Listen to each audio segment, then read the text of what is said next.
Bible గాథ అంతా ఆదాము హవ్వ అనే దంపతులు రాజయాజకులుగా ఉన్న ఒక ఉద్యాన దేవాలయంలో ప్రారంభమైంది. వాళ్ల పనేమిటంటే దేవునితో భాగస్వాములుగా ఈ సృష్టిని ఏలడం. పరలోకం, భూమి ఏకమయ్యున్న ఈ స్థలం దేవుని దీవెనతో నిండి ఉంది. కాని ఆదాము హవ్వ ఒక దుర్మార్గమైన జీవి మోసం వలన తప్పిపోయి దేవుని సన్నిధిలో నుండి వెళ్లగొట్టబడ్డారు. వారు యాజకులుగా తమ పదవిని కోల్పోయారు. అంతటితో మానవాళి అంతా హింసాత్మకంగా మారిపోయింది. అయితే ఒక నూతన రాజయాజకుడు వస్తాడని, తనను తాను బల్యర్పణ చేసుకోవడం ద్వారా వారందరినీ తిరిగి ఏదెను దీవెనలోకి నడిపిస్తాడని దేవుడు చెప్పాడు. ఆ తరువాత మనం మరొక కొత్త దంపతులు అబ్రహాము, శారాను చూస్తాం. వారి సంతతి ద్వారా ఒక రాజయాజకుడు వచ్చి ఏదెను దీవెనను పునరుద్ధరిస్తాడని దేవుడు వాగ్దానం చేశాడు.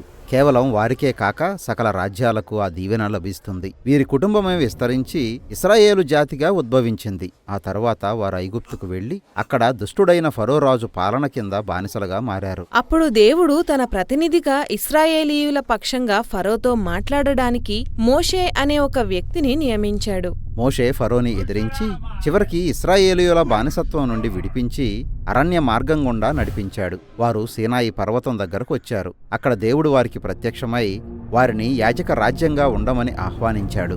అంటే ఆయన ప్రతి ఒక్కరిని యాజకులుగా ఉండమని పిలుపునిస్తున్నాడు. అంటే ఆదాము హవ్వ ఏదెనులో యాజకులుగా ఉన్నట్టు.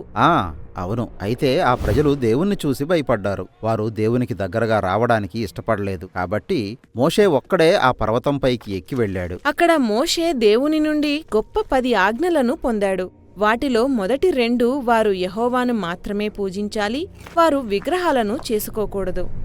మోషే అక్కడ కొన్ని ఆశ్చర్యకరమైన సంగతులు చూశాడు. మొదటిగా అతడు అక్కడ దేవుని పరలోక దేవాలయాన్ని చూశాడు. అలాగే దాని నిర్మాణాకృతికి చెందిన నమూనాని కూడా చూశాడు. అవునవును, ప్రత్యక్ష గుడార నిర్మాణానికి సంబంధించిన నమూనా. అది ఏదేను నిర్మాణాకృతికి పోలి ఉంది. పరలోకము, భూమి కలుసుకునే స్థలం అది. మోషే మరొక విషయం చూశాడు. ఒక మహిమాన్వితమైన మానవ స్వరూపం. ప్రత్యక్ష గుడారంలో పనిచేయబోయే ప్రధాన యాజకుడు.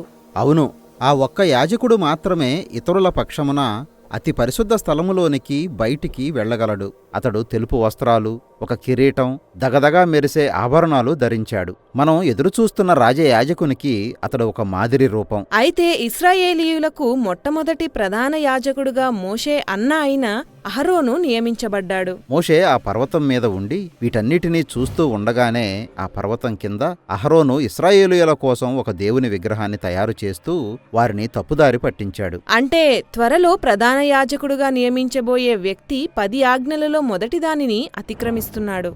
కాబట్టి దేవుడు ఆగ్రహం తెచ్చుకున్నాడు. ఆయన మోషేతో తాను ఆ ప్రజలతో విసిగిపోయానని, వారిని అంతం చేసి మోషేతో తిరిగి ప్రారంభిస్తానని అన్నాడు. అయితే మోషే దేవుని ముందు నిలబడి ఇశ్రాయేలీయుల పక్షంగా విజ్ఞాపన చేశాడు. అతడు చివరికి వారి పాపాల నిమిత్తం తన ప్రాణాన్ని అర్పించడానికి సిద్ధపడ్డాడు. అయితే దేవుడు మోషే ప్రాణాన్ని తీసుకోలేదు గాని మోషే అడిగినట్టుగా ఆ ప్రజలను క్షమించాడు.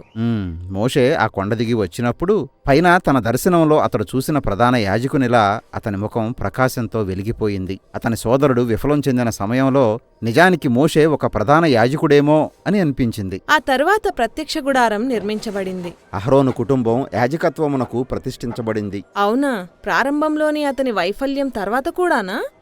అవును. నిజానికి పరిస్థితులు మరింత విషమించాయి. దేవుడు అహరోనుకు, అతని కుమారులకు యాజకులుగా ఎలా వ్యవహరించాలో స్పష్టమైన ఆదేశాలు ఇచ్చాడు. కాని వారి పనిలో మొదటి రోజునే అహరోను 2 కుమారులు దేవుని ఆజ్ఞను అతిక్రమించారు. వారి ఉన్నతమైన బాధ్యతను బట్టి దేవుడు వారితో కఠినంగా వ్యవహరించాడు. వారు ప్రత్యక్ష గుడారంలోనే మరణించారు. అహరోను యాజకత్వం అంత సరిగా పనిచేస్తున్నట్టు లేదు. అవును, అహరోను, అతని కుమారులు తమ యాజకత్వ బాధ్యతలో విఫలం చెందారు. ఇది మనల్ని ఆలోచింపచేస్తుంది. బహుశా దేవుని ప్రజలకు ఒక విభిన్నమైన యాజకత్వ విధానం అవసరమేమో. బహుశా తన స్వంత ప్రాణాన్ని దేవునికి అర్పించడానికి సిద్ధపడిన మోషే లాంటి యాజకత్వం కావాలేమో.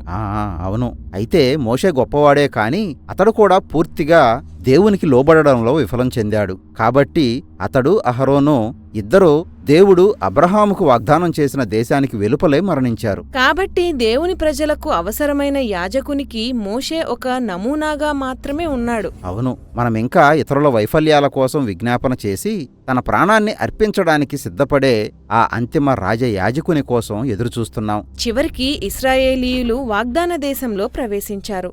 వారు అక్కడ తమకు ఒక రాజును నియమించుకొని ఒక రాజ్యాన్ని నెలకొల్పుకున్నారు. బహుశా ఇప్పుడు ఆ రాజయాజకుడు రావచ్చేమో. ఈ చరిత్ర అంతా మనల్ని రాజైన దావీదు దగ్గరకు నడిపిస్తుంది. మన తరువాతి వీడియోలో మనం అతని గాథను గూర్చి తెలుసుకుంటాం.